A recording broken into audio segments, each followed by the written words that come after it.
Hello friends, welcome back to my channel. हाजिर हूँ एक नई लव स्टोरी लेकर। तो चलिए वीडियो को स्टार्ट करते हैं। कहानी की शुरुआत में लू को दिखाया जाता है जो होश में नहीं होता। एक बंदा उसे रूम की तरफ लेकर जा रहा होता है। तभी मिंग उसके सामने आ जाती है और बोलती है, मैं लू की सेक्रेटरी हूँ, इसे मैं रूम में लेकर चली जाऊंगी। जिसके बाद वो लू को रूम में लेकर आ जाती है। इसके बाद वो भगवान से माफी मांगती है। मुझे पैसों की जरूरत है इसलिए मुझे ये करना पड़ा, वरना मैं ये काम कभी ना करती। फ्लैशबैक में दिखाया जाता है वो एक कॉफी शॉप पर काम कर रही होती है। तभी उसकी नजर एक लेडी पर जाती है जो किसी लड़की को 5 मिलियन दे रही होती है। जिसके बाद वो भागती हुई अपनी कलीग के पास जाती है और उस लेडी के बारे में पूछती है। उसकी कलीग बताती है इनका बेटा इस लड़की को पसंद करता था, तो इस लड़की को अपने बेटे की लाइफ से निकालने के लिए ये उसे 5 मिलियन दे रही है। ये बात सुनते ही उसके दिमाग में भी एक आइडिया आ जाता है क्योंकि उसे भी पैसों की जरूरत थी। प्रेजेंट में मिंग लू के साथ फोटोज क्लिक कर रही होती है। उसके बाद वो लू की मोम को सेंड कर देती है। लू की मोम जैसे ही उन पिक्चर्स को देखती है तो काफी ज्यादा खुश हो जाती है और अपने हस्बैंड को बताती है लू की जिंदगी में कोई लड़की आ चुकी है। लेकिन लू का छोटा भाई लिन बोलता है ऐसा पॉसिबल ही नहीं है। उसकी मोम उसे डांटते हुए बोलती है, क्या तुम अपने भाई से जेलस हो रहे हो? वो तुम्हारी तरह बिल्कुल भी नहीं है। तुम्हारे इश्यूज को सॉल्व करने के लिए मुझे उन लड़कियों को 5 मिलियन देने पड़ते हैं। मैं तो जल्दी अपने बेटे की इस लड़की से शादी करवाने वाली हूँ। Next morning Ming coffee shop पर काम कर रही होती है और सोचती है क्या मैंने गलत काम किया है। तभी वो फ्लैशबैक को याद करती है कि उसकी ग्रैंडमा हॉस्पिटल में है और उनको पैसों की जरूरत है वरना उनका ट्रीटमेंट रुक जाएगा। और जैसे ही अपनी मदर से वो पैसे मांगने के लिए जाती है तो उसकी मदर उसे पैसे देने से मना कर देती है। ये सोचकर मिंग बोलती है, नहीं मुझे पैसों की जरूरत है, मैंने कुछ भी गलत नहीं किया है। इतने में वहाँ पर लू की मदर मिस सेंग आ जाती है। मिंग उनके सामने जाकर बैठ जाती है और सोच रही होती है मुझे भी 5 मिलियन मिलने वाले हैं। मिस सेंग उसे बोलती है, मैं तुम्हें 5 मिलियन दूंगी पर बदले में क्या तुम मेरे बेटे से शादी करोगी? मिंग तो खुशी की मारी हाँ बोल देती है। लेकिन जैसे ही उसे बात समझ में आ जाती है तो वो शॉक हो जाती है, ये मैंने क्या बोल दिया। लेकिन अब कुछ भी नहीं हो सकता था। मिस सेंग उसे अपनी फैमिली के पास लेकर आ जाती हैं। मिंग बोलती है, मुझे पता है मैं और लू एक दूसरे को पसंद तो करते हैं लेकिन हमारे स्टेटस में काफी ज्यादा डिफरेंस है। हम दोनों एक दूसरे के साथ बिल्कुल भी सूट नहीं करेंगे। लू की मॉम बोलती है, मैंने तुम्हारे बैकग्राउंड को चेक करवाया है, तुम्हारा कैरेक्टर बहुत ही अच्छा है, इसलिए मुझे तुम्हारे बैकग्राउंड से कोई फर्क नहीं पड़ता। ये सुनने के बाद मिंग लू को ही अपनी मोम को समझाने के लिए बोलती है, लेकिन लू बोलता मुझे लगता है ये ठीक बोल रही है। मिंग बोलती है, देखा मैं भी तो यही बोल रही हूँ। लेकिन लू बोलता है, मैं अपनी मोम की बात बोल रहा हूँ, वो एकदम ठीक बोल रही हैं। स्टेटस से कोई फर्क नहीं पड़ता और मजबूरन में मिंग को ये शादी करनी ही पड़ती है। कुछ ही देर में ये दोनों मैरिज सर्टिफिकेट भी ले लेते हैं। जैसे ही ये लोग सिविल ब्यूरो के बाहर आते हैं तो मिस सेंग मिंग के लिए काफी सारे तोहफे लेकर आई होती हैं, जिन्हें देखकर मिंग तो शौक हो जाती है। लेकिन लू बोलता है हमें इन सब की कोई जरूरत नहीं है और मिंग को बोलता है, तुम तो ऐसे देख रही हो इन सबको जैसे कि तुम्हें मुझसे नहीं मेरी फैमिली के पैसे से प्यार हो। ये सुनकर मिंग खुद को कंट्रोल करती है और बोलती है, मुझे इन चीजों की बिल्कुल भी जरूरत नहीं है। इसके बाद लू की फैमिली वहाँ से चली जाती है। लू और मिंग के लिए एक नई गाड़ी आती है। मिंग उसे पूछती है, हम डिवोर्स कब ले रहे हैं? लू से बोलता है, तुम्हें ही तो अनाउंस करने की इतनी ज्यादा जल्दी थी। मेरे हमारे रिलेशनशिप को तुमने अनाउंस किया, सब कुछ तुमने ही डिसाइड किया, क्या अब ये भी तुम्हें डिसाइड करोगी? मिंग बोलती है, तो क्या हुआ, मुझे भी तो फोर्स किया गया है शादी के लिए। लू बोलता है, इस बारे में बाद में बात करेंगे और वो गाड़ी में जाकर बैठ जाता है। तो मिंग भी उसके साथ जाकर गाड़ी में बैठ जाती है। कुछ ही देर में लू जैसे ही उसे ड्रॉप करता है तो मिंग तुरंत उतर कर वहाँ से भाग जाती है और लू तो स्माइल करते हुए उसे देखने लग जाता है और फिर असिस्टेंट को बोलता है, पता लगाओ इसे पैसों की जरूरत क्यों है। असिस्टेंट ओके बोल देता है। लू फ्लैशबैक को याद करता है जब वो स्कूल टाइम में फुटबॉल खेल रहा होता है और तभी पहली बार उसकी नजर मिंग पर पड़ती है जो बुक को पढ़ने में बिजी होती है। लू जानबूझकर अपनी बॉल उसकी तरफ फेंकता है लेकिन तब भी वो उसकी तरफ नहीं देखती। तभी लू उसके पास आकर बोलता है, गलती से मेरी बॉल तुम्हारे पास आ गई। मिंग बोलती है, कोई बात नहीं, लेकिन वो अभी भी उसका फेस नहीं देखती और जल्दबाजी में वहाँ से चली जाती है। जिसके बाद लू अपने फ्रेंड से मिंग के बारे में पूछता है। प्रेजेंट में मिंग अपने कॉफी शॉप पर जाती है और उसके सारे कलीग उसके सामने खड़े हुए होते हैं। तभी वो अपने मैनेजर को देखती है जो फूल लेकर उसके सामने आता है और बड़े स्टाइल से फूल उसकी तरफ फेंकता है, जिसे वो कैच कर लेती है। तभी मैनेजर उसे प्रपोज कर देता है। मिंग शॉक होकर पूछती है, आप ये क्या कर रहे हो? हमने कभी एक दूसरे को डेट नहीं किया और ना ही एक दूसरे से प्यार करते हैं, तो आप मुझे प्रपोज कैसे कर सकते हैं? मैनेजर बड़े स्टाइल से खड़ा होता है और बोलता है, तुम्हें एम्बेरस होने की बिल्कुल भी जरूरत नहीं है। मैं जानता हूँ तुम्हारा मुझ पर क्रश है। तुम्हें पैसों की जरूरत थी, तुमने मुझे बताया था। मेरी मॉम ने मुझे बोला है जैसे ही मैं शादी कर लूंगा तो मुझे 100,000 युआन मिलेंगे और उसमें से हाफ मैं तुम्हें दे दूंगा। मिंग बोलती है, जरूर आपको कोई गलतफहमी हुई है, मेरा आप पर कोई क्रश नहीं है। मैनेजर बोलता है, तो तुमने लास्ट वीक मुझे कॉफी पर इनवाइट क्यों किया था? वो बोलती है, मैंने आपको थोड़ी किया था बल्कि सबको किया था, क्योंकि कॉफी शॉप पर डिस्काउंट चल रहा था। और सभी वर्कर को बोलती है, बताओ ना, तो सभी हाँ में सर हिला देते हैं। मैनेजर बोलता है, चलो मान लिया कि मुझे मिसअंडरस्टैंडिंग हो गई है, पर तुम हाँ तो बोल ही सकती हो ना। और उसे रिंग दिखाता है जो वो उसके लिए लेकर आया था। लेकिन मिंग उसे सॉरी बोलती है, मेरी शादी तो ऑलरेडी हो चुकी है। ये बात सुनकर तो उसके सारे कलीग शॉक हो जाते हैं। मैनेजर बोलता है, क्या तुम पागल हो गई हो? कौन अंधा है जो तुमसे शादी करेगा? तभी लू की आवाज आती है, वो अंधा मैं हूँ। और सीधा वो मिंग के पास आकर खड़ा हो जाता है। जैसे ही वो अपना मैरिज सर्टिफिकेट मैनेजर को दिखाता है, उसकी आंखें तो फटी की फटी रह जाती है और बोलता है, जरा इसको तुम मुझसे कंपेयर कर देखो, मेरे आगे ये कुछ भी नहीं है। और वैसे तुम मेरे पीठ पीछे से शादी कैसे कर सकती हो? मिंग से बोलती है, जरा शीशे में जाके ना अपनी शक्ल देखो, कहाँ पर ये और कहाँ तुम। ये सुनकर मैनेजर मिंग को चाटा लगाने वाला होता है। तभी लू उसका हाथ पकड़ लेता है और उसे नीचे की तरफ धक्का देता है, जिस वजह से बेचारे मैनेजर की तो विग गिर जाती है, यानी कि उसके सर पर तो बाल ही नहीं थे। मैनेजर गुस्से से खड़ा होकर बोलता है, मैं तुम्हें यहाँ से फायर करवा दूंगा। लेकिन तभी लू किसी को गोल कर बोलता है, मैनेजर को ही फायर कर दो। मैनेजर बोलता, मुझे यहाँ से कोई नहीं निकाल सकता, लेकिन ये लड़की यहाँ से पक्का जाएगी। तभी मिंग की सारी कलीग उसे बोलती है, मुझे लगता है तुम्हें माफी मांग लेनी चाहिए, तुम्हें इस वक्त पैसों की भी जरूरत है। लू बोलता है, मेरे होते हुए तुम्हें किसी से भी माफी मांगने की कोई जरूरत नहीं है, मैं हमेशा तुम्हें प्रोटेक्ट करूंगा। फ्लैशबैक में दिखाया जाता है, स्कूल टाइम पे कुछ लड़कियां मिंग को परेशान कर रही होती है, तो वो उनको भी सबक सिखा देता है और वो मिंग को प्रोटेक्ट करता है। इतने में मैनेजर को कॉल आ जाती है और उसे बताया जाता है कि उसे फायर कर दिया गया है। ये सुनकर वो शॉक हो जाता है और मिंग को बोलता है, मैं तो मजाक कर रहा था, तुम गुस्से में आ गई हो क्या? और लू मिंग को लेकर वहाँ से चला जाता है। मिंग से पूछती है, क्या हम पहले मिल चुके हैं क्या? लू से बोलता है, क्या तुम्हें भूलने की बीमारी है या फेस ब्लाइंडनेस है? मिंग नाम में सर हिलाती है। लू गुस्से में वहाँ से चला जाता है। मिंग सोचती है, अगर मैंने इसे देखा होता तो जरूर मुझे पता होता। हो सकता है मैंने इसे कॉलेज के टाइम पर देखा हो, पर तब तो मेरे पास ग्लासेस खरीदने के भी पैसे नहीं थे और मेरी आई साइट भी काफी ज्यादा वीक थी। जिसके बाद वो बिलू के पीछे चली जाती है और उसे थैंक्स बोलती है उसकी हेल्प करने के लिए। तभी मिंग को हॉस्पिटल से कॉल आ जाता है। वो काफी ज्यादा परेशान हो जाती है और बोलती है, प्लीज मेरी ग्रैंडमा का ट्रीटमेंट मत रोकिएगा। लेकिन उसे बताया जाता है कि आपकी ग्रैंडमा के सारे बिल्स पे हो चुके हैं। जिसके बाद मिंग लू की तरफ देखती है, उसकी आंखों में तो आंसू आ जाते हैं और कॉल कटने के बाद वो लू को थैंक्स बोलती है और बोलती है, मैं वो पैसे आपको जल्दी वापस कर दूंगी।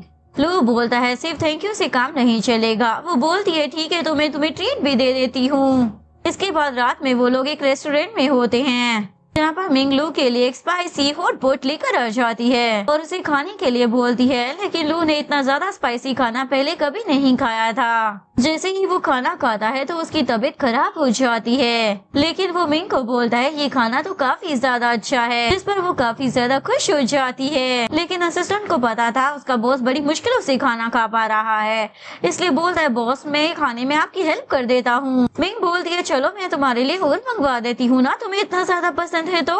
और खाना मंगवाने ही वाली होती है, इतने में लू बेहोश हो जाता है। असिस्टेंट और मिंग उसे लेकर हॉस्पिटल जाते हैं, जहाँ पर डॉक्टर उसे बताता है स्पाइसी फूड खाने की वजह से उसकी तबीयत बिगड़ गई है और अब उसे फीवर भी है। मिंग फ्लैशबैक को याद करती है जब उसे तेज बुखार होता था तो उसकी ग्रैंड माँ ठंडे पानी की पट्टियाँ करती थी। इसके बाद वो रूम में जाती है और ठंडा पानी लेकर वो लू की पट्टियाँ करने लग जाती है। तभी लू की फैमिली भी वहाँ पर आ जाती है और उन दोनों को साथ में देखकर काफी ज्यादा खुश होती है। जिसके बाद लू की फैमिली उन दोनों के पास आ जाती है। लिन बोलता है, ब्रदर आपकी फर्स्ट वाइफ तो काफी ज्यादा अच्छी है। बात सुनकर मोम तो उसे चाटा लगा देती है। तुम्हें क्या लगता है तुम्हारा भाई तुम्हारी तरह प्ले बॉय है? याद रखो इस बार मैं तुम्हारी जान किसी भी लड़की से नहीं छुड़वाने वाली। ये बात सुनकर मिंग सोचती है यानी कि लू का उन लड़कियों से कोई लेना देना नहीं था। तभी लिन जल्दी से मिंग के करीब जाता है और उससे बात करने लग जाता है। तभी लू बोलता है, इससे दूर रहो, ये तुम्हारी भाभी है। लिन बोलता है, मुझे भाभी में जरा भी इंटरेस्ट नहीं है भाई,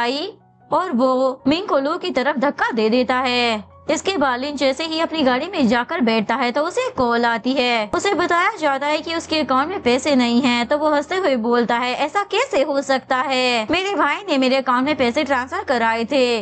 वो लेडी बताती है, लेकिन उन्होंने वो पैसे वापस मंगवा लिए। ये बात सुनकर उसके तो तोते उड़ जाते हैं, ऐसा कैसे हो गया? नेक्स्ट सीन में लू को हॉस्पिटल से डिस्चार्ज कर दिया जाता है। मिंग और उसकी मॉम उसे घर लेकर आ जाती है। लू की मॉम मिंग को बोलती है, क्या तुम इसका ख्याल रखने के लिए यहीं पर रुक सकती हो? जिसके लिए मिंग मान जाती है। जिसके बाद लू की मॉम वहाँ से चली जाती है। लू से बोलता है, मुझे शावर लेने जाना है। मिंग बोलती है, अब तुम्हारी तबीयत अभी तक ठीक नहीं हुई है। लू से बोलता है, लेकिन जब तक मैं शावर नहीं लूंगा ना तो मुझे नींद नहीं आएगी। मिंग बोलती है, तुम्हारी हेल्प करने के लिए मैं किसी सर्वेंट को बुला लेती हूँ। फ्लैशबैक में दिखाया जाता है लू ने असिस्टेंट को बोलकर पहले ही सभी सर्वेंट्स की छुट्टी करवा दी थी। सबको बोलना कि उन्हें एक दिन की बोनस छुट्टी मिल रही है। प्रेजेंट में वो बताता है सब सर्वेंट छुट्टी पर गए हैं। मिंग बोलती है, ठीक है तो मैं ही तुम्हारी हेल्प कर देती हूँ। शावर लेने के बाद मिंग को जैसे ही लू की चीखने की आवाज सुनाई देती है तो वो सीधा अंदर की तरफ आती है और लू से उसकी टक्कर हो जाती है। लू को देखकर वो फ्लैशबैक को याद करती है। ऐसा लगता है मैंने इसे पहले कहीं देखा है, लेकिन कहाँ पर? तभी वो उसके परफ्यूम की स्मेल को सूंघते हुए सोचती है, इसके परफ्यूम में मैजिक है, कोई भी इसके प्यार में पागल हो जाए। इसके बाद ये दोनों रूम में आ जाते हैं। तभी मिंग को उसकी मोम की कॉल आ जाती है, मुझे बताओ तुम्हारी ग्रैंड माँ कहाँ पर है? इसके बाद मिंग अपने घर जाकर अपनी मोम को बोलती है, ग्रैंड माँ बीमार है और उन्हें इलाज की जरूरत है। ये सुनकर उसके डैड भी बहुत ही ज्यादा गुस्से में आ जाते हैं। उसकी मोम बोलती है, तुम ना बहुत ही ज्यादा जिद्दी हो, मैंने कहा था ना उनके ऊपर पैसे खर्च करने की कोई जरूरत नहीं है। तुरंत अपनी ग्रैंड माँ को वापस लेकर आओ वरना तुम्हारे साथ अच्छा नहीं होगा। दूसरी तरफ लू गाड़ी में बैठा होता है। वो अपने असिस्टेंट को बोलता है, गाड़ी तेज चलाओ। असिस्टेंट बोलता है, आपकी तबीयत ठीक नहीं है। मैडम अपने घर ही तो गई है तो आप इतना ज्यादा परेशान क्यों हो रहे हो बॉस? लू फ्लैशबैक को याद करता है। मिंग जब स्कूल में थी तो उसकी मोम उसे कैसे टॉर्चर किया करती थी और तब उसे पता चलता है मिंग को अपनी ट्यूशन फी पे करने के लिए भी काम करना पड़ रहा था क्योंकि उसके पेरेंट्स उसे सपोर्ट नहीं करते थे। प्रेजेंट में लू बोलता है, मैं उसके पेरेंट्स पर यकीन नहीं कर सकता। इधर मिंग के पेरेंट्स उसे बोल रहे होते हैं, हमने तुम्हें जू को बेच दिया है, और वहाँ से चले जाते। थोड़ी देर में वहाँ पर जू भी आ जाता है, लेकिन उससे पहले लू भी वहाँ पर पहुँच जाता है और वो मिंग को बचा लेता है। मिंग रोते हुए उसे हक कर लेती है और बोलती है, मुझे लगा कि तुम नहीं आओगे। लू उसे बोलता है, तुम्हें प्रोटेक्ट करने के लिए मैं हमेशा आऊंगा। इतने में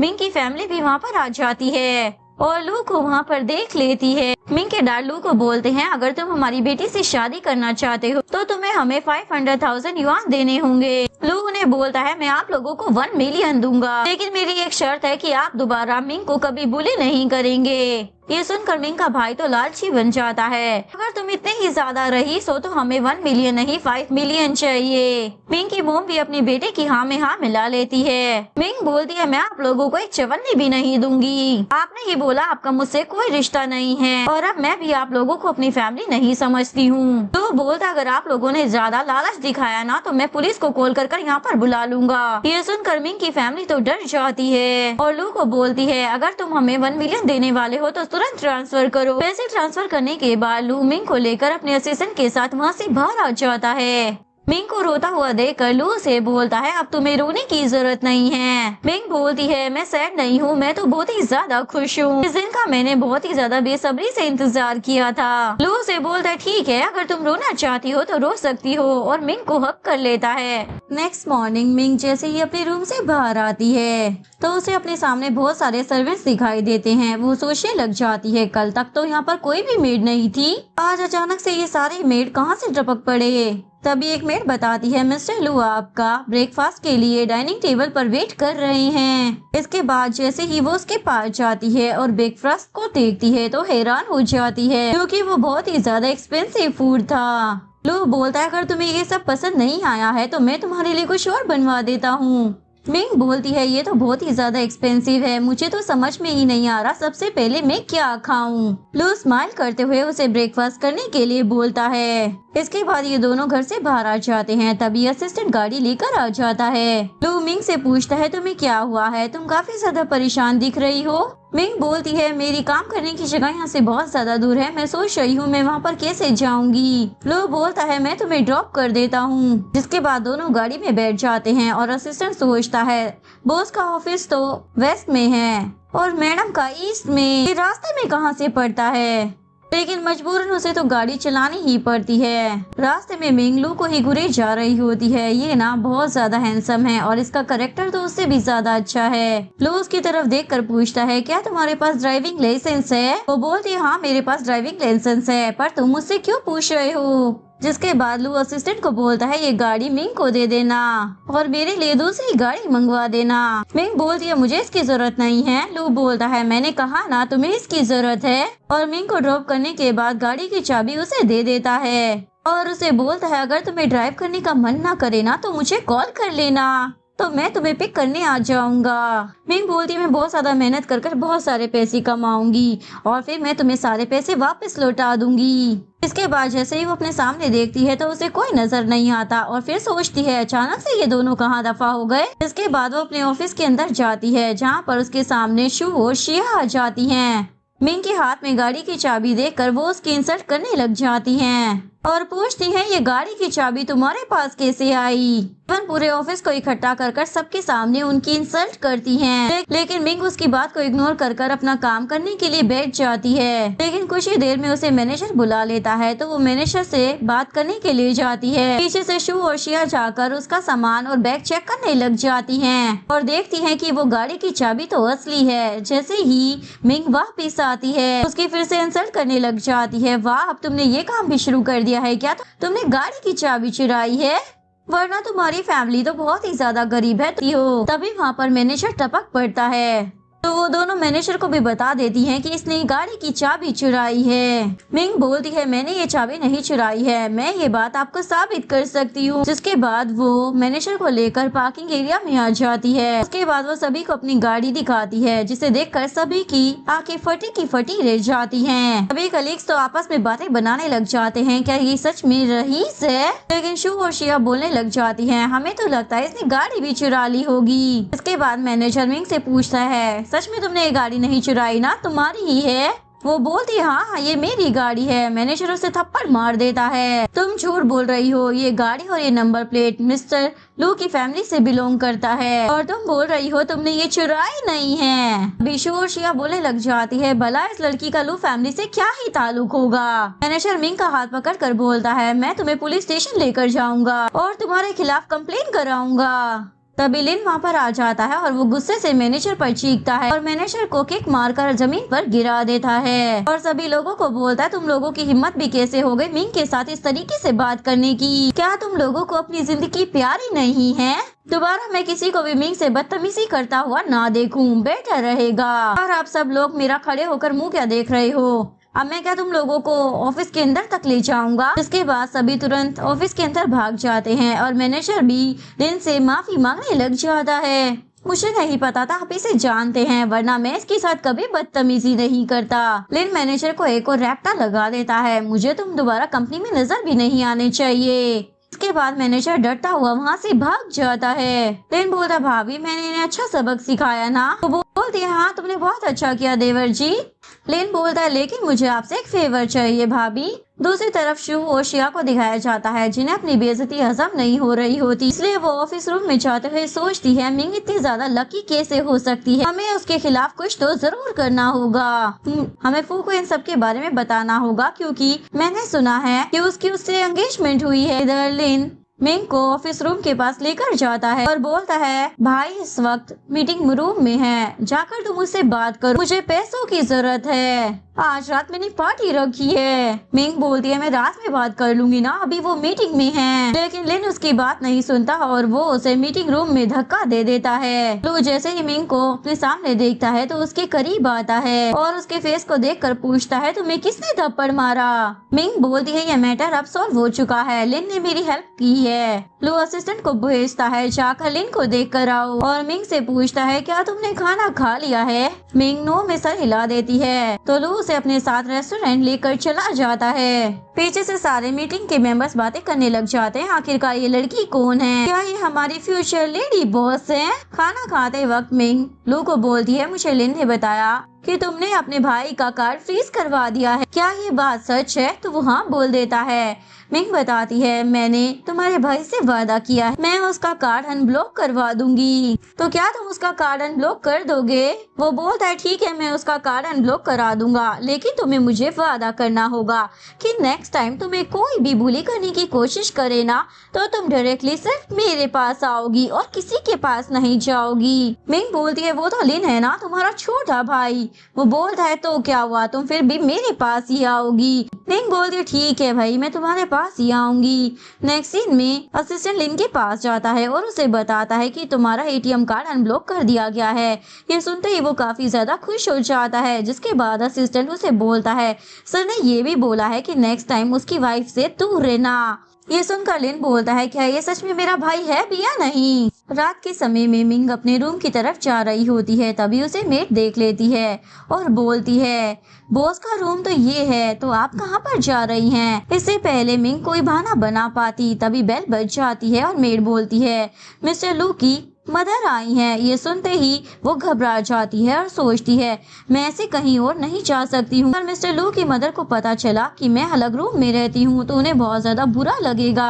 ये सोचने के बाद वो सीधा मिस्टर लू के रूम में घुस जाती है और लू को बताती है आपकी मदर आ गई है। ये सुनते ही वो स्माइल करता है। मिंग बोलती है आप इतने ज्यादा शांत कैसे रह सकते हैं। तभी लू फ्लैशबैक को याद करता है, उसने खुद ही अपनी मॉम को कॉल कर बुलाया था, ये बोलकर कि मिंग आपको बहुत ज्यादा मिस कर रही है। और कुछ देर बाद ही वो दोनों सोने के लिए लेट जाते हैं, जिसके बाद लू फ्लैशबैक को याद करता है कि स्कूल टाइम में कैसे वो मिंग पर नजर रखता था। इसके बाद मिंग वहाँ से उठने की कोशिश करती है, लेकिन लू की तरफ देखती है और सोचती है पूरा दिन ये इतनी ज्यादा मेहनत करता है और इसलिए काफी ज्यादा थक गया होगा, मेरे उठने से ये डिस्टर्ब भी हो सकता है, इसलिए चुपचाप वो वहीं पर सो जाती है। नेक्स्ट मॉर्निंग जैसे ही मिंग मिस्टर लू की मॉम के पास आती है तो वो बोलती है देखो मैंने तुम्हारे लिए क्या प्रिपेयर किया है, और फिर उसके लिए बहुत सारी डिजाइनर ड्रेस मंगवाती है, जिन्हें देखकर मिंग खुद भी हैरान रह जाती है। वो बोलती है सासू मॉम इन सब की जरूरत नहीं थी, लेकिन वो बोलती है तुम इस घर की बहू हो और जब से तुम इस घर में आई हो ना मैंने तुम्हें कोई भी तोहफा नहीं दिया है, और इन सब की जरूरत इसलिए है क्योंकि लिन की फू से एंगेजमेंट हो रही है, लेकिन फिर भी लू फैमिली की हेड तुम ही रहोगी, अगर तुम्हें कोई चीज ना पसंद है तो वो काम यहाँ पर नहीं होगा। ये सुनकर मिंग स्माइल करने लग जाती है। इसके बाद एंगेजमेंट सेरेमनी का सीन दिखाया जाता है, जहाँ पर कुछ लड़कियाँ बातें कर रही होती है क्या आज भी लिन उस लड़की को लेकर आएगा। दूसरी लड़की बोलती है ऐसा कैसे हो सकता है, लिन की तो फू के साथ एंगेजमेंट हो रही है, वो उस चुड़ैल को यहाँ पर क्यों लेकर आएगा। तभी एक और लड़की बोलती है तुम सब ना गलत हो, वो तो यहाँ पर आ चुकी है। तभी मिंग को दिखाया जाता है जो एकदम हूर की परी बनकर इस पार्टी में पहुँच चुकी होती है। उसे देखते ही सभी लोग उसकी खूबसूरती की तारीफें करने लग जाते हैं, लेकिन फू और उसके ग्रुप मेंबर्स को तो ये देखकर बहुत ही ज्यादा बुरा लग रहा होता है। फू बोलती है इससे तो मुझे अपने पुराने हिसाब भी चुकता करने हैं, और मिंग के पास आकर उसके ऊपर वाइन गिरा देती है। मिंग फू को देखकर बोलती है तुम यहाँ पर। फू बोलती है शुक्र है तुम मुझे भूली नहीं हो, और उसकी इंसल्ट करने लग जाती है। मिंग बोलती है तुम लोग मेरे साथ ऐसा क्यों कर रही हो। फू की फ्रेंड्स बोलती है क्योंकि तुम एक मिस्ट्रेस हो, जिसके बाद सभी गेस्ट बातें करने लग जाते हैं क्या ये लड़की सच में मिस्ट्रेस है। फू बोलती है बिल्कुल, वरना इसकी जैसी गरीब लड़की लू फैमिली से बिलोंग कैसे कर सकती है। ये लिन के लिए एक टॉय से ज्यादा नहीं है, और फू की एक फ्रेंड लिन को धक्का मार देती है और बोलती है ये फू फैमिली की एल्डर्स डॉटर है, इसके आगे तुम्हारी क्या ही औकात है, तुम यहाँ से दफा हो जाओ। लेकिन मिंग उनकी बातों को इग्नोर कर वाइन का एक गिलास उठाती है और पीने लग जाती है, लेकिन इन लोगों को ये बात हजम नहीं होती और उसे परेशान करने लग जाते हैं। मिंग बोलती है तुम सब लोग तो मुझसे माफी मांगना भी डिजर्व नहीं करते हो। और उसके बाद वो वाइन की बोतल उठाकर सबको वाइन से नहला देती है। तभी वहाँ पर मेड्स आ जाती हैं। फू चिल्लाते हुए बोलती है, इसे धक्के देकर यहाँ से बाहर निकाल दो। लेकिन मेड उसे टिश्यू पेपर देकर बोलती है, सॉरी मैम, हम ऐसा नहीं कर सकते। और सोच रही होती है, ये लड़की तो अब लू फैमिली की बहू कभी नहीं बन पाएगी।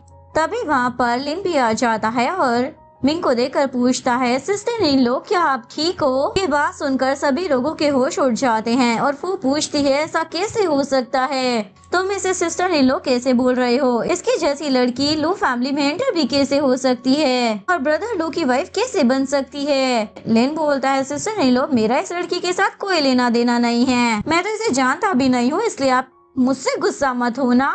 फू का तो दिमाग ही खराब हो जाता है। वो बोलती है, ठीक है, अगर ये लू फैमिली की डॉटर इन लो है तो मैं भी तो लू फैमिली की बहू बनने ही वाली हूँ ना, इसे मुझसे माफी मांगनी होगी।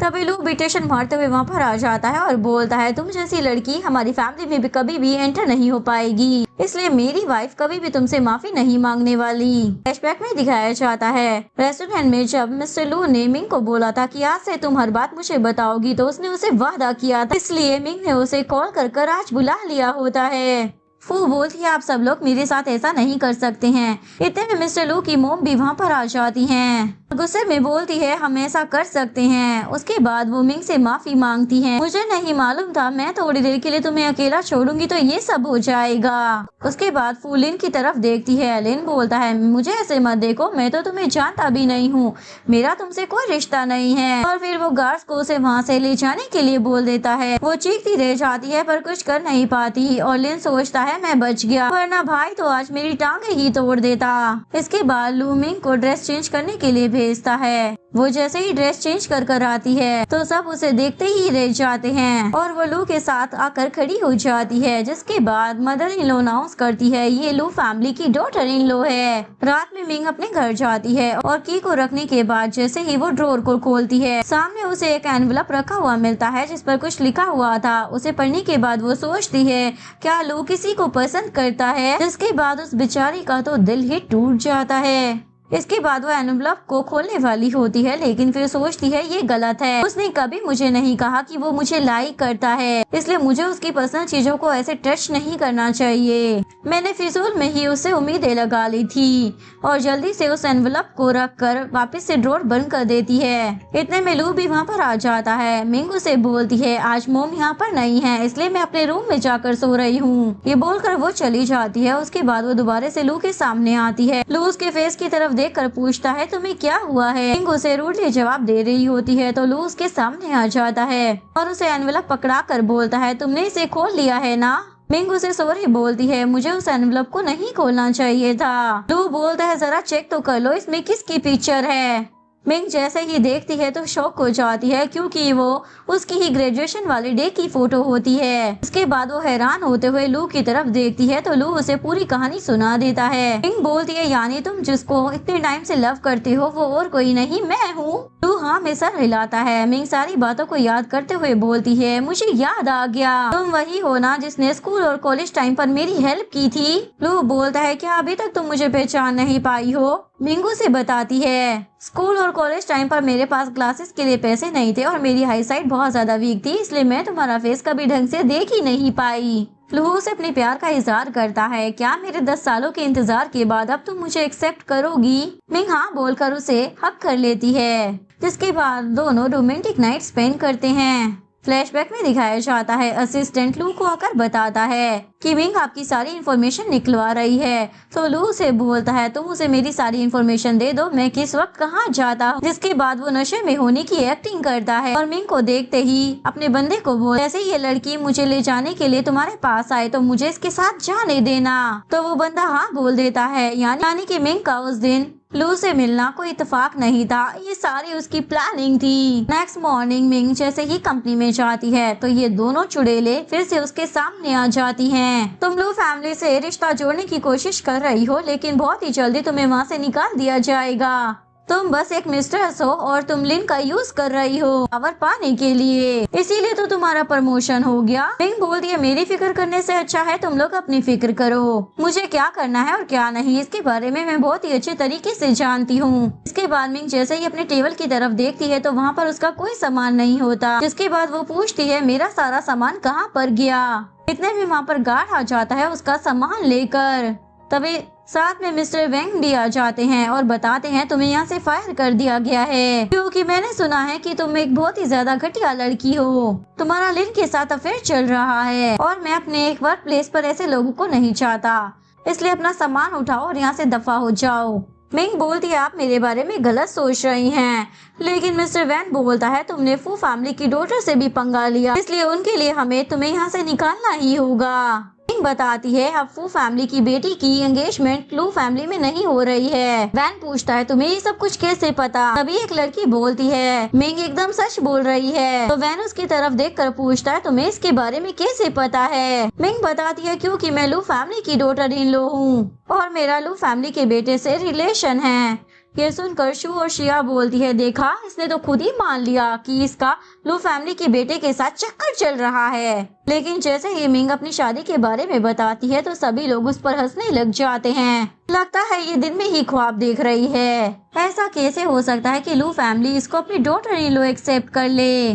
तभी लू भी वहाँ पर टपक पड़ता है और बोलता है कौन ख्वाब देख रहा है। फैन बोलता है मिस्टर लू आप यहाँ पर, मैं तो बस इस लड़की को सबक सिखा रहा था। ये लड़की पता नहीं कितना ज्यादा बोलती है और मैंने आपको फाइनेंशियल रिपोर्ट भी सेंड कर दी थी। बोलता है मैंने उसे रिजेक्ट कर दिया है क्योंकि मुझे वो पसंद नहीं आई। शू और शिया बोलने लग जाते हैं ये सब कुछ भी इसी लड़की मिंग की वजह से हुआ है। बताओ मिंग तुम तो अभी बोल रही थी लू तुम्हारा हस्बैंड है, तो अब तुम कुछ क्यों नहीं बोल रही हो, क्या तुम्हारी बोलती बंद हो गई।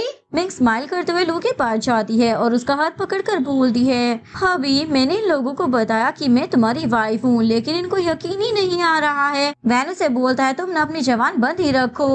लू उसे थप्पड़ मार कर बोलता है जवान तो तुम अपनी बंद रखो। और तुम पूछ रहे थे ना फू की एंगेजमेंट क्यों टूटी, क्योंकि उसने मेरी वाइफ को ऑफेंड कर दिया था। और उसके बाद वो मिंग को बोलता है मेरी जान तुम्हें भूख लगी होगी, चलो हम कुछ खा कर आते हैं। और वो मिंग को लेकर वहाँ से चला जाता है। लेकिन ये सभी लोग तो अभी भी शौक में ही खड़े होते हैं। वैन असिस्टेंट का हाथ पकड़कर बोलता है मुझे मालूम है मुझसे गलती हो गई है, प्लीज मुझे माफ कर दो। असिस्टेंट बोलता है अब तो कुछ नहीं हो सकता, जरा सोचो जब उन्होंने अपने भाई की एंगेजमेंट ही तोड़ दी सिर्फ इस बात पर क्योंकि उसकी होने वाली वाइफ ने उनकी वाइफ को ऑफेंड कर दिया था, तो सोचो जरा तुम्हारा क्या होगा। शू और शिया भी बहुत ज्यादा डर जाती है, अब हमारा क्या होगा। नेक्स्ट सीन में लू और मिंग रेस्टोरेंट में जाते हैं। तभी उनके पास एक बंदा आ जाता है। वो बंदा मिंग को बोलता है तुम ही मिंग हो ना, तो वो हाँ बोल देती है और लू की तरफ इशारा कर कर पूछता है ये कौन है। वो बताती है ये मेरा हस्बैंड है। इस पर वो बंदा बहुत ज्यादा खुश हो जाता है और बोलता है लगता है तुमने मुझे पहचाना नहीं है, मैं तुम्हारा क्लासमेट हूँ, यहीं पर हमारी क्लास रियूनियन हो रही है, क्या इत्तेफाक है ना, चलो चलो तुम भी हमारे साथ अंदर चलकर ज्वाइन कर लो। और लू भी मिंग को अंदर जाने की परमिशन दे देता है। अंदर जाने के बाद जैसे ही वो मिंग को सबसे इंट्रोड्यूस कराता है तो कुछ लड़कियों को तो मिंग पसंद ही नहीं आती, लेकिन मिंग की फ्रेंड उससे बहुत ही ज्यादा खुश होकर मिलती है। दूसरी तरफ लू मैनेजर के पास जाकर उसे सबसे एक्सपेंसिव डिश तैयार करवाने के लिए बोलता है। मैनेजर बोलता है आज कुछ भी गड़बड़ नहीं होनी चाहिए वरना सर मुझे नहीं छोड़ेंगे। इधर मिंग की फ्रेंड नियान उसे बोल रही होती है तुम इन सब लोगों की बातों पर ध्यान मत देना, इन्हें तो फालतू बातें करने की आदत हो गई है। ये सुनकर सू तो गुस्से से खड़ी हो जाती है। तभी मिंग उसे बोलती है तुम्हें स्कूल में तो फालतू बातें करने की आदत थी लेकिन तुम्हारी आदत अभी तक बदली नहीं है। ये बात सुनकर सभी लोग उस पर हंसने लग जाते हैं और सू को तो अपनी इंसल्ट फील हो रही होती है। इधर नियान मिंग को खाना खाने के लिए बैठने के लिए बोलती है। तभी उसका क्लासमेट भी उसके पास आकर बैठने वाला होता है। मिंग उसे बोलती है मेरे हस्बैंड आने वाले हैं, उनके लिए एक सीट छोड़ देना। तभी उसका क्लासमेट बोलता है अरे मैं तो इसके हस्बैंड के बारे में बताना ही भूल गया, क्या स्टाइल है उसका, कमाल है वो। सो बोलती है मिंग की फैमिली को तो हम सभी जानते हैं, ये कितनी ज्यादा पुअर थी, तो कोई रईस बंदा इससे शादी कैसे कर सकता है। इतने में लू वहाँ पर आ जाता है और मिंग से पूछता है मैं लेट तो नहीं हो गया। मिंग बोलती है बिल्कुल नहीं, जिसके बाद लू सभी को बताता है मैं मिंग का हस्बैंड हूँ। नियान तो सू को बोलने लग जाती है अभी तुम क्या बोल रही थी, अब बोलो ना। मिंग भी अपने पति की तारीफ करने लग जाती है मेरा पति जैसा तो कोई है ही नहीं। तभी मैनेजर भी वहाँ पर सारी डिशेस लेकर आ जाता है और सभी को बताता है आज का खाना आप लोगों के लिए फ्री है। तभी सू खड़े होकर बोलती है ये खाना मैंने आप लोगों के लिए ऑर्डर किया है। मुझे आप सब लोगों का बहुत ही ज्यादा ख्याल है। उन लोगों की तरह नहीं हो जो लोग फ्री में खाते हैं और अपने साथ अपने घर वालों को भी लेकर आ जाते हैं। सभी लोग सू की तारीफें करने लग जाते हैं, जिसके बाद मैनेजर उसे बोलता है आपको तो इस खाने का बिल पे करना होगा। तो लंबा चौड़ा बिल सुनकर बोलती है आपने तो कहा था ये खाना फ्री है। मैनेजर बोलता है ये खाना तभी फ्री होगा अगर मिस्टर लू और मिंग बोलेगी। ये सुनकर सू तो शॉक हो जाती है। मिंग इतना ज्यादा महंगा खाना कैसे अफोर्ड कर सकती है। मिंग बोलती है हाँ मैं ये खाना अफोर्ड नहीं कर सकती हूँ, इसलिए मेरा मूड भी चेंज हो गया है और मैं इस टेबल को चेंज कर रही हूँ। जिसके बाद वो लू और नियान के साथ वहाँ से चली जाती है। उसके बाद मैनेजर सू को बोलता है तुम्हें इस खाने का बिल पे करना होगा और उसे बताता है मिस्टर लू ही हमारे होटल के बॉस हैं। ये सुनकर सबकी सिट्टी पिट्टी गुल हो जाती है। मैनेजर सू से पूछता है आप कैश पेमेंट करेंगी या फिर कार्ड से पेमेंट करेंगी। सू अपने बाकी क्लासमेट्स की तरफ देखती है तो वो सभी लोग बहाना बनाकर वहाँ से निकल जाते हैं। सू को समझ ही नहीं आ रहा था वो बिल पे कैसे करेगी। दूसरी तरफ मिंग, लू और नियान बड़े मजे से खाना एंजॉय कर रहे होते हैं। तभी वहाँ पर लिन भी आ जाता है और बोलता है भाई आप मेरे बगैर ही अकेले खाना खा रहे हो और वो नियान को खुद से इंट्रोड्यूस कराता है। इतने में नियान को उसकी मोम की कॉल आ जाती है जल्दी से हॉस्पिटल आ जाओ, जी यहाँ पर आ चुका है, वो तो तुम्हारे डैड को मार ही डालेगा। ये सुनकर तो वो रोने ही लग जाती है। मिंग उसे रोता हुआ देखकर पूछती है क्या तुम्हें कोई हेल्प चाहिए। के बाद हमें हॉस्पिटल का सीन दिखाया जाता है जहाँ पर नियान की मदर जी से रिक्वेस्ट करती है तुम हमें इतना ज्यादा परेशान क्यों कर रहे हो। जी बोलता है तुमने 30,000 की कंपनसेशन एक्सेप्ट क्यों नहीं की। नियान की मोम बोलती है मेरे हस्बैंड तुम्हारी कंस्ट्रक्शन साइट पर काम करते हुए इंजर्ड हुए थे और तुम सिर्फ 30,000 की कंपनसेशन दे रहे थे, इतने में तो उनका इलाज भी नहीं होगा। तुम हमारे साथ इतना ज्यादा जुल्म क्यों कर रहे हो और अगर तुमने इलाज रुकवा दिया तो नियान के डैड तो मर ही जाएंगे। जी बोलता है फिर तुम्हें ये कंपनसेशन एक्सेप्ट करनी ही होगी क्योंकि तुम लोग मुझसे पंगा नहीं ले सकते हो। इतने में लिन वहाँ पर आ जाता है और बोलता है तुम लोगों को मैं सबक सिखाता हूँ, यहाँ पर तुम लोग ऐसे गुंडागर्दी नहीं कर सकते हो। और बोलकर वो जी को मारने के लिए आ जाता है लेकिन जी के आदमी लिन को बुरी तरीके से पीट देते हैं। इतने में मिंग भी वहाँ पर आ जाती है और गुलदस्ता उठाकर उस पर अटैक करने के लिए जाती है लेकिन लू उसे रोक देता है। तभी जी बोलता है लो एक और बंदा आ गया पीटने के लिए, लेकिन लू तो उन लोगों की चटनी बना देता है। लिन बोलता है देखा मेरा भाई आ गया है, तुम्हें क्या लगा मेरा कोई नहीं है और मुझे ऐसे ही पीटते रहोगे। मिंग तो उस पर हंसने लग जाती है। ब्रदर इन लो एक बात बताऊं, तुम्हारी पूरी बॉडी नीली पड़ चुकी है जैसे कि तुम पूरे रेनबो हो। वो बोलता है सिस्टर इन लो आप सबके सामने मेरा ऐसा मजाक नहीं उड़ा सकती हो। मार खाने के बाद ये बोलता है मैं लू ग्रुप से बिलोंग करता हूँ और तुम लोग मेरा कुछ भी नहीं बिगाड़ सकते हो।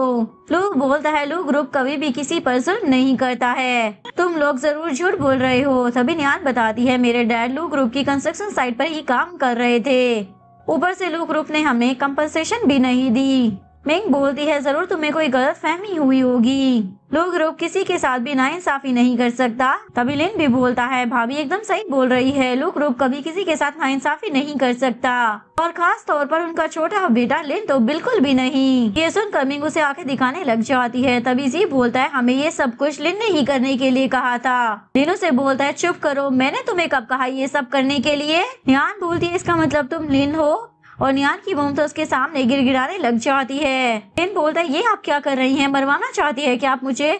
मिंग उन्हें उठाकर बोलती है जरूर आपको कोई गलत फहमी हुई है, लू ग्रुप आपको इंसाफ जरूर दिलाएगा। लू जी से उसके मैनेजर के बारे में पूछता है तो वो उसे मैनेजर के पास लेकर आ जाता है जो कि बहुत ज्यादा करप्टेड इंसान था। लू उसे बहुत ही ज्यादा बुरी तरीके से पीटता है और उसे बोलता है क्या तुम्हारे लिए इंसान एक खिलौना है जो उनके साथ खेल रही हो, और उन्हें पुलिस के हवाले कर बोलता है नियाना तुम्हारे साथ कोई नाइंसाफी नहीं होगी, तुम्हारे डैड के सारे मेडिकल बिल भी लू ग्रुप ही पे करेगा। लिन बोलता है ठीक है मैं भी इस बात का ख्याल रखूंगा। ये सुनकर नियान तो स्माइल करने लग जाती है। इसके बाद लू मिंग के साथ वहाँ से बाहर आ जाता है और उसे बोलता है मुझे इन सब के बारे में नहीं पता था। नियान बोलती इन सब में तुम्हारी कोई भी गलती नहीं है, तुम अकेले इतने बड़े ग्रुप को मैनेज नहीं कर सकते हो, लेकिन अगर कोई करप्टेड इंसान तुम्हारे साथ शामिल हो जाता है तो वो बहुत कुछ गलत कर सकता है।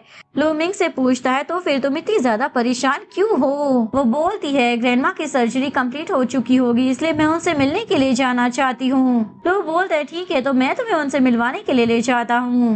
दूसरी तरफ ग्रैंडमा को दिखाया जाता है। डॉक्टर बोल रहा होता है इस लेडी को यहाँ से शिफ्ट करो। नर्स बताती है कि डायरेक्टर इनकी खास केयर कर रहे हैं। मैं डायरेक्टर जियाओ को ऑफेंड नहीं कर सकती हूँ। डॉक्टर बोलता है आखिरकार तुम होती कौन हो मुझे मना करने वाली। इस औरत को जल्दी से यहाँ से लेकर जाओ। उसके बाद वो ग्रैंडमा की लगी हुई सुइयां भी उतार देता है। तभी वहाँ पर मिस वी भी आ जाती है और बोलती है यहाँ पर कितनी ज्यादा गंदी स्मेल आ रही है, इस पेशेंट को यहाँ से शिफ्ट करो। डॉक्टर बोलता है मैं आपको ऑफेंड करने के बारे में सोच भी नहीं सकता, बहुत ही जल्दी इन्हें शिफ्ट कर दिया जाएगा। तभी लू और बिंग भी वहाँ पर पहुँच जाते हैं। तो बोलता है डायरेक्टर जियाओ हमारा वेट कर रहे हैं, पहले हम उनसे जाकर मिल लेते हैं। मिंग भी उसके साथ चली जाती है। इधर मिस वी को दिखाया जाता है उनकी बेटी उन्हें फ्रूट्स खिला रही होती है। मिस वी बोलती है किस्मत की बात है, उस लेडी को देखो जरा, वो यहाँ पर कैसे पड़ी थी और मैंने उससे ये बैग ले लिया। उसकी बेटी बोलती है आप यहाँ के डीन की मदर इन लॉ है, कोई भी आपके हुक्म को टाल कैसे सकता है। तभी डॉक्टर भी वहाँ पर आ जाता है और पूछता है आपको किसी चीज की कोई प्रॉब्लम तो नहीं है। मिस वी की बेटी बोलती है हम तो तुमसे बहुत ही ज्यादा खुश हैं। तभी डायरेक्टर जियाओ भी मिंग और लू के साथ वहाँ पर आ जाता है। वो ग्रैंडमा के बारे में पूछने लग जाते हैं। डॉक्टर बताता है मैंने उन्हें दूसरे वार्ड में शिफ्ट करा दिया है। डायरेक्टर जियाओ तो उस पर गुस्सा करने लग जाते हैं, क्या तुम मरना चाहते हो। और फिर लू को बोलता है चिंता मत करो, ग्रैंडमा को बहुत ही जल्दी इस रूम में वापस लेकर आ जाएंगे। लेकिन मिस वी की बेटी बोलती है तुम लोग हमें यहाँ से नहीं निकाल सकते हो, मैं डीन की होने वाली वाइफ हूँ और बहुत ही जल्दी ये हॉस्पिटल मेरा हो जाएगा। और कुछ ही देर में वहाँ पर डीन भी आ जाता है जो कि बहुत ही लंबी लंबी छोड़ रहा होता है। लेकिन जैसे ही उसकी नजर लू पर पड़ती है तो उसकी तो हवाइयाँ ही उड़ जाती है और उसे कुछ भी समझ में नहीं आता कि वो क्या करे और होने वाली वाइफ को चुप करवाने की कोशिश करता है। लू बोलता मुझे लगा था तुम मेरे हॉस्पिटल को अच्छे से संभाल लोगे, लेकिन तुम तो इसके काबिल ही नहीं हो। कुछ ही देर में ग्रैंडमा को वहाँ पर शिफ्ट कर दिया जाता है, जिसके बाद ग्रैंडमा को होश आता है और वो मिंग से मिलती है और जैसे ही अपने सामने वो लू को देखती है तो काफी ज्यादा खुश हो जाती है। मिंग उनसे पूछती है कि आप इनको जानती हो। ग्रैंडमा फ्लैशबैक को याद करती है जब उन्हें पैसों की बहुत ही ज्यादा जरूरत थी तो लू उनसे मिलने के लिए आता है और उनको पैसे उधार देता है जो कि उसने आज तक वापस भी नहीं लिए थे। इसके बाद वो मिंग को सारी बातें बताती है। ये लड़का ना बहुत ही ज्यादा अच्छा है, वो बताती है मैंने इसी से शादी कर ली है। ये बात सुनकर ग्रैंडमा तो और भी ज्यादा खुश हो जाती है, शुक्र है मेरे बाद कोई तो होगा जो तुम्हारा ख्याल रखेगा। नेक्स्ट सीन में ग्रैंडमा मिस्टर लू की मोम के साथ रेस्टोरेंट में बैठी हुई होती हैं और बड़े मजे से साथ में बातें कर रही होती हैं। तभी मिंग की फैमिली वहाँ पर आ जाती है और ग्रैंडमा को देखकर बोलती है आप यहाँ पर क्या कर रही हैं। तभी लू भी मिंग के साथ वहाँ पर आ जाता है। ग्रैंडमा मिंग की फैमिली को बोलती है मेरा तुम लोगों के साथ कोई रिश्ता नहीं है। मिंग के पेरेंट्स बोलते हैं ऐसा कैसे हो सकता है, खून के रिश्ते ऐसे कहने से थोड़ी खत्म हो जाते हैं। और मिंग को बोलते हैं लू फैमिली अगर कभी भी तुम्हें हर्ट करने की कोशिश करेगी ना तो हम हमेशा तुम्हारे साथ खड़े होंगे। लू बोलता है ऐसा मैं कभी होने ही नहीं दूंगा कि कोई मिंग को हर्ट करे। जिसके बाद सभी लोग मिंग के पेरेंट्स को वहीं छोड़कर वहाँ से चले जाते हैं। तभी मिंग का भाई वहाँ पर आता है और अपने पेरेंट्स से पैसे मांगता है। वो बोलते हैं हमारे पास पैसे नहीं है। वो बोलता है ठीक है तो आप घर भेज दो, लेकिन मुझे पैसे चाहिए। आपको क्या लगता है मैं सारी जिंदगी आप लोगों के लिए कमाऊंगा, क्या मेरा दिमाग खराब हो गया है। तभी मिंग के पेरेंट्स को अपनी गलती का एहसास हो जाता है। अपने बेटे के चक्कर में उन्होंने अपनी बेटी के साथ कितना गलत किया है। नेक्स्ट सीन में लिन नियान के डैड का ध्यान रख रहा होता है। नियान के डैड को होश आ गया होता है। नियान को देखते ही वो उसके पास आ जाता है। अब तो तुम तैयार हो ना, देखो जरा मैंने तुम्हारी फैमिली का कितने अच्छे से ध्यान रखा है। नियान बोलती है मुझे धोखेबाजों में बिल्कुल भी इंटरेस्ट नहीं है। लिन बोलता हाँ मैं थोड़ा सा धोखेबाज हूँ, लेकिन मैं तुम्हारे लिए खुद को बदल लूंगा। नियान अपनी हंसी को कंट्रोल करते हुए बोलती है कुत्ता कभी अपनी फितरत से बदल नहीं सकता है। वो बोलता हाँ कुत्ते नहीं कर सकते लेकिन मैं कर सकता हूँ। ये देखकर नियान हंसने लग जाती है और उसके पेरेंट्स भी उसे खुश देखकर बहुत ज्यादा खुश थे। नेक्स्ट सीन में लू फैमिली डिनर कर रही होती है। तभी लिन नियान के साथ वहाँ पर आ जाता है और उन दोनों को साथ देखकर सब बहुत ज्यादा खुश होते हैं। और यहीं पर इस कहानी का डी एंड हो जाता है। अगर आपको वीडियो अच्छी लगी हो तो प्लीज वीडियो को लाइक करें, चैनल को सब्सक्राइब करें, न्यू अपडेट्स के लिए बेल आइकन का बटन प्रेस करें। मिलते हैं नेक्स्ट वीडियो के साथ, तब तक के लिए सारंगे, बाय बाय।